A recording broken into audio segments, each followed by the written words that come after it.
அனைத்து தமிழ் மக்களுக்கும் கணேஷின் பணிவான வணக்கம்.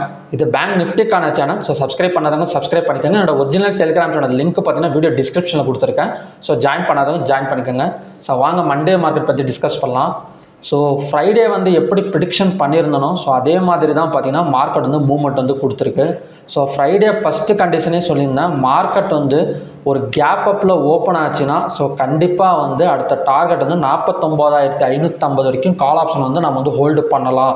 ஏன்னா அடுத்த டார்கெட்டே பார்த்தீங்கன்னா 49,550 வரைக்கும் வரதுக்கான ஒரு பாசிபிலிட்டி இருக்குது அப்படின்னு சொல்லியிருந்தோம்.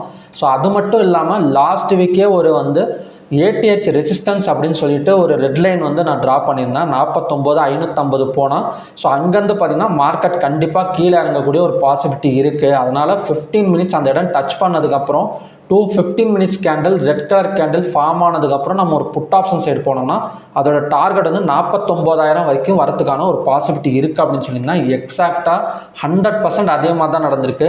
மார்க்கெட் ஒரு கேப் அப், ஒரு சின்ன கேப் அப்பில் ஓப்பன் ஆன மார்க்கெட் 49,550 வரைக்கும் போயிருக்கு. ஸோ அங்கேருந்து பார்த்தீங்கன்னா 15 minutes candle red colour candle form ஆகிட்டு அதுக்கப்புறம் பார்த்தீங்கன்னா செல்லர்ஸ் உள்ளார வந்திருக்கிறாங்க. ஸோ ஓகே ஃப்ரெண்ட்ஸ், அதுக்கு முன்னாடி லாஸ்ட் வீக்கே சொல்லியிருந்தேன். ஸோ என்ன சொல்லியிருந்தேன்னா, இந்த ட்ரெண்ட் லைன் டச் பண்ணுறப்பே சொல்லியிருந்தேன் அடுத்த டார்கெட் 49,600 அப்படின்னு. அதுவும் நடந்திருக்கு. நிஃப்டியிலையும் சொல்லியிருந்தேன் 22,600 வரைக்கும் வரதுக்கான ஒரு பாசிபிலிட்டி இருக்குது அப்படின்னு. இந்த ட்ரெண்ட் லைன் கண்டினியூஸ் ஆயிடுச்சு அப்படின்னா அதோட அடுத்த டார்கெட் என்னவா இருக்கும் பேங்க் நிஃப்டிக்குன்னு பார்த்தீங்கன்னா 50,800. நிஃப்டி 50க்கு பொறுத்த வரைக்கும் 23,200 வரைக்குமே வரதுக்கான ஒரு பாசிபிலிட்டி இருக்குது. ஆனால் அவ்வளோ தூரம் வருமானு தெரியல. நான் மார்க்கெட் பேங்க் நிஃப்டியை பொறுத்த வரைக்கும் ஒரு all time high resistance 49,550 touch பண்ணிவிட்டு ஸோ செல்லர்ஸ் உள்ளார வந்திருக்கிறாங்க. மறுபடியும் பார்த்தீங்கன்னா இன்னைக்கோட ஹைக்கு மேலே கேண்டில் க்ளோஸ் வச்சுச்சுன்னா மார்க்கெட் அடுத்த டார்கெட் 50,800 தவிர ஸோ அங்கேருந்து பார்த்தீங்கன்னா மார்க்கெட் கொஞ்சம் கீழே இறங்கிறதுக்கான ஒரு பாசிபிலிட்டி இருக்குது. ஸோ அதுக்கான கண்டிஷன்ஸ் பார்க்கலாம். ஸோ நாளைக்கு ரெசிஸ்டன்ஸ் ஆக்ட் ஆக போகிற இடம் பார்த்தீங்கன்னா 49,630, பிவோட் பாயிண்ட் 49,350, சப்போர்ட் 48,950. இன்னைக்கு ஹை 49,688, லோ 49,051, ஓப்பன் 49,105, க்ளோஸ் 49,281. கிட்டத்தட்ட ஓப்பன் ஆன இடத்துலேருந்து ஒரு 200 பாயிண்ட்ஸ் மேலே தான் க்ளோஸ் ஆயிருக்கு. ஆனால் மார்க்கெட் ஃபுல்லாக 688 வரைக்கும் போயிட்டு ஸோ அங்கேருந்து பார்த்தீங்கன்னா மார்க்கெட் ஃபால் ஆகிருந்தால் கூட இந்த ஓப்பனுக்கு மேலே தான் பார்த்தீங்கன்னா மார்க்கெட் க்ளோஸ் வச்சுருக்கு.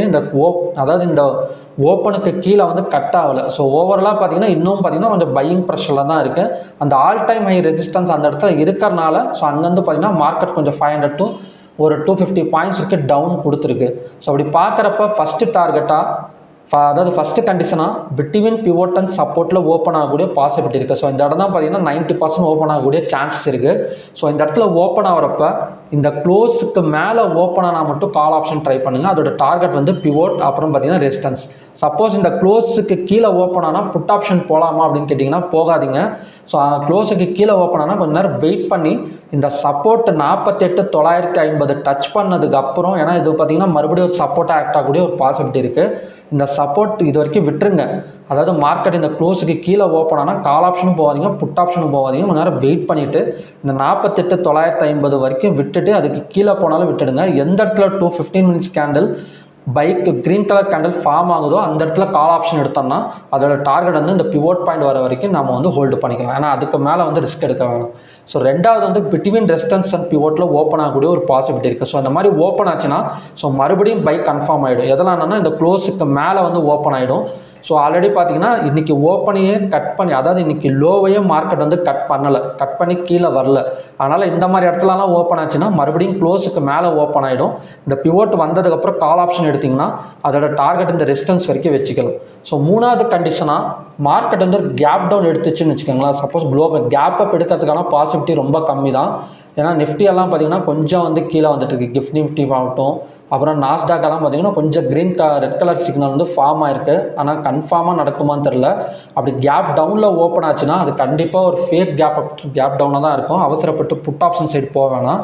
கொஞ்ச நேரம் வெயிட் பண்ணி 15 minutes candle red colour candle form ஆனால் புட் ஆப்ஷன் சைடு போங்க. இல்லைனா 215 மினிட்ஸ் கேண்டில் பைக் கேண்டில் ஃபார்ம் ஆச்சுன்னா கால் ஆப்ஷன் சைடு போங்க. கேப் டவுன் எடுத்தால் மட்டும் கொஞ்சம் ட்ரேடிங் கூட நீங்கள் அவாய்ட் பண்ணிக்கிறது நல்லது தான் கேப் டவுனில். ஏன்னா கண்டிப்பாக வந்து ஒரு சப்போர்ட் எடுத்துகிட்டு மேலே வரும். இல்லைனா நான் ஆல்ரெடி சொன்ன மாதிரி தான் 49,550 டச் பண்ணிவிட்டு கீழே வரதுனால ஸோ அதை ஃபுல்லாக வந்து கீழே 48,250 வரைக்குமே இறங்கிறதுக்கான ஒரு பாசிபிலிட்டி இருக்குது. ஸோ நாளைக்கு ஒரு நாள் பார்க்கலாம், பார்த்துட்டு அடுத்த நாள் கூட நம்ம வந்து ட்ரேட் பண்ணிக்கலாம். இல்லைனா இந்த என்ன சொல்கிறதுனா ஹைக்கினேசி கேண்டில் பாருங்கள். ஹைக்கினேசி கேண்டில் வந்து க்ரீன் கலராக தான் போயிட்டுருக்கு.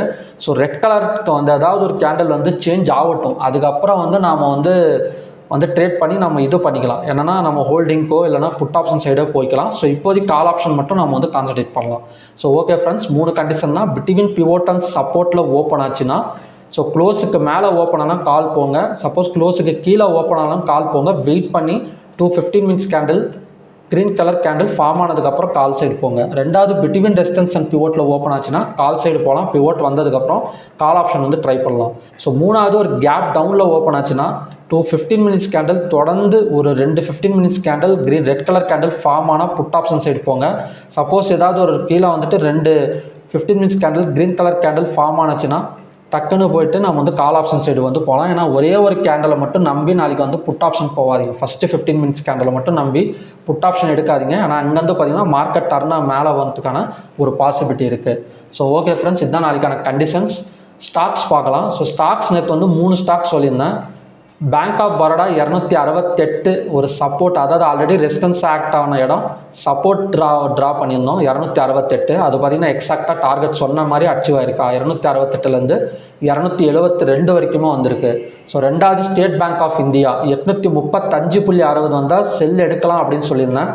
ஸோ அதுவுமே பார்த்திங்கன்னா ஒரு 6 பாயிண்ட்ஸ் பக்கம் ப்ராஃபிட் கொடுத்துருக்கு செல் சைடில். மூணாவது ஏயு பேங்க் ஹையை கட் பண்ணால் அடுத்த டார்கெட் 640ன்னு சொல்லியிருந்தேன். நேற்று ஹை வந்து 623, அதை கட் பண்ணோன்னே பார்த்தீங்கன்னா அடுத்த டார்கெட் வந்து 640, கிட்டத்தட்ட பார்த்தீங்கன்னா ஒரு 17 பாயிண்ட் பக்கம் பாசிட்டிவ் சைடு வந்து கொடுத்துருக்கு. ஸோ சொன்ன 3 பேங்க்குமே பார்த்தீங்கன்னா எக்ஸாக்டாக வந்து டார்கெட் வந்து அச்சீவ் ஆயிருக்கு. ஸோ நாளைக்கு வந்து எந்த மாதிரி பேங்க்ஸை வந்து நம்ம வந்து போர்ட்ஃபோலியோவில் வச்சு ட்ரை பண்ணலாம் அப்படின்னு பார்த்தீங்கன்னா, இப்போ நான் சொல்ல போகிற 3 பேங்க்குமே ரெசிஸ்டன்ஸாக ஆக்ட் ஆகிட்டு இருந்த வேல்யூ இப்போ பிரேக் அவுட் பண்ணிவிட்டு அதே வேல்யூ வந்து சப்போர்ட்டாக வந்து ஆக்ட் ஆக போகுது. அது எந்தெந்த பேங்க்னா, ஃபஸ்ட்டு வந்து பிஎன்பி பேங்க். ஸோ பிஎன்பியில் 127.80 வந்து ரெசிஸ்டன்ஸாக ஆக்ட் ஆகிட்டே இருந்துச்சு. ஸோ அதை பிரேக் அவுட் பண்ணிவிட்டு மார்க்கெட் மேலே போனனால அது வந்து இப்போ சப்போர்ட்டாக ஆக்ட் ஆக போகுது. அதோட வேல்யூ வந்து 127.80. ஸோ அந்த இடம் வந்தால் நம்ம வந்து பை பண்ணோம்னா 130 வரைக்குமே வரதுக்கான ஒரு பாசிபிலிட்டி இருக்குது பிஎன்பியில். ஸோ ரெண்டாவது பேங்க் வந்து ஹெச்டிஎஃப்சி பேங்க் 1505 வந்து ரெசிஸ்டன்ஸாக ஆக்ட் ஆகிட்டே இருந்துச்சு. அதை பிரேக் அவுட் பண்ணிட்டு மேலே போனனால அது மறுபடியும் சப்போர்ட்டாக ஆக்ட் ஆக போகுது. ஸோ 1505.85 வந்தால் பை எடுத்தோன்னா அதோட டார்கெட் வந்து 1520-30 வரைக்குமே வரதுக்கான ஒரு பாசிபிலிட்டி இருக்குது. ஸோ மூணாவது வந்து கொட்டாக் பேங்க். ஸோ கொட்டாக் பேங்க்கும் அதே மாதிரி தான் 1697ங்கிறது ரெசிஸ்டன்ஸ் ஆக்ட் ஆகிட்டே இருந்துச்சு. ஸோ அந்த இடம் வந்துச்சுன்னா பை பண்ணோம்னா 1720 வரைக்குமே வரதுக்கான ஒரு பாசிபிலிட்டி இருக்குது. ஸோ 3 பேங்க் வந்து ரெசிஸ்டன்ஸ் ஆக்ட் ஆன இடம் இப்போ வந்து சப்போர்ட்டாக வந்து மாறி இருக்கு. ஸோ பிஎன்பியோட சப்போர்ட் ரேஞ்ச் வந்து 127.80, ஹெச்டிஎஃப்சியோட சப்போர்ட் ரேஞ்ச் வந்து 1505. அதுக்கப்புறம் பார்த்தீங்கன்னா கொட்டாக் பேங்க்கோட சப்போர்ட் ரேஞ்ச் வந்து 1697.40. ஸோ ஓகே ஃப்ரெண்ட்ஸ், இதுதான் பார்த்தீங்கன்னா நாளைக்கான 3 பேங்க்ஸ். ஸோ என்னோட இதுபடி பார்த்தீங்கன்னா கொஞ்சம் நாளைக்கு வந்து கொஞ்சம் என்ன சொல்கிறதுனா ஒரு டிசிஷன் எடுக்கிறது கொஞ்சம் என்ன சொல்கிறதுனா கொஞ்சம் வந்து தடுமாற்றமாக இருக்கும். எதனாலனா மார்க்கெட் வந்து 49,550லேருந்து மார்க்கெட் கீழே வந்துட்டுருக்கு. ஸோ க்ளோஸுக்கு மேலே ஓப்பன் வச்சானா மறுபடியும் கால் ஆப்ஷன் வரதுக்கான, அதாவது பை எடுக்கிறதுக்கான ஒரு பாசிபிலிட்டி இருக்குது. ஸோ எதிர்பார்த்தபடியே பார்த்தீங்கன்னா மார்க்கெட் ஒரு நல்ல பை சைடு தான் போயிட்டுருக்கு. ஸோ ட்ரெண்ட் லைன் நீங்கள் பார்த்தீங்கனாலே தெரியும். ஸோ எக்ஸாக்டாக அழகாக ஒர்க்காக இருக்குது ட்ரெண்ட் லைன். அடுத்த டார்கெட் ட்ரெண்ட் லைனோட அடுத்த டார்கெட் வந்து 50,600 வரைக்குமே வரதுக்கான ஒரு பாசிபிலிட்டி இருக்குது. சப்போஸ் பை கண்டினியூ ஆச்சுன்னா. ஆனால் இங்கே வந்து கொஞ்சம் வாலட்டைல் எடுக்கும், பார்க்கலாம் ஃப்ரெண்ட்ஸ். ஸோ ஓகே ஃப்ரெண்ட்ஸ், மறுபடியும் பார்த்தீங்கன்னா ஒரு நல்ல ப்ரெடிக்ஷனோட நான் வந்து உங்களை மீட் பண்ணுறேன். நன்றி, வணக்கம்.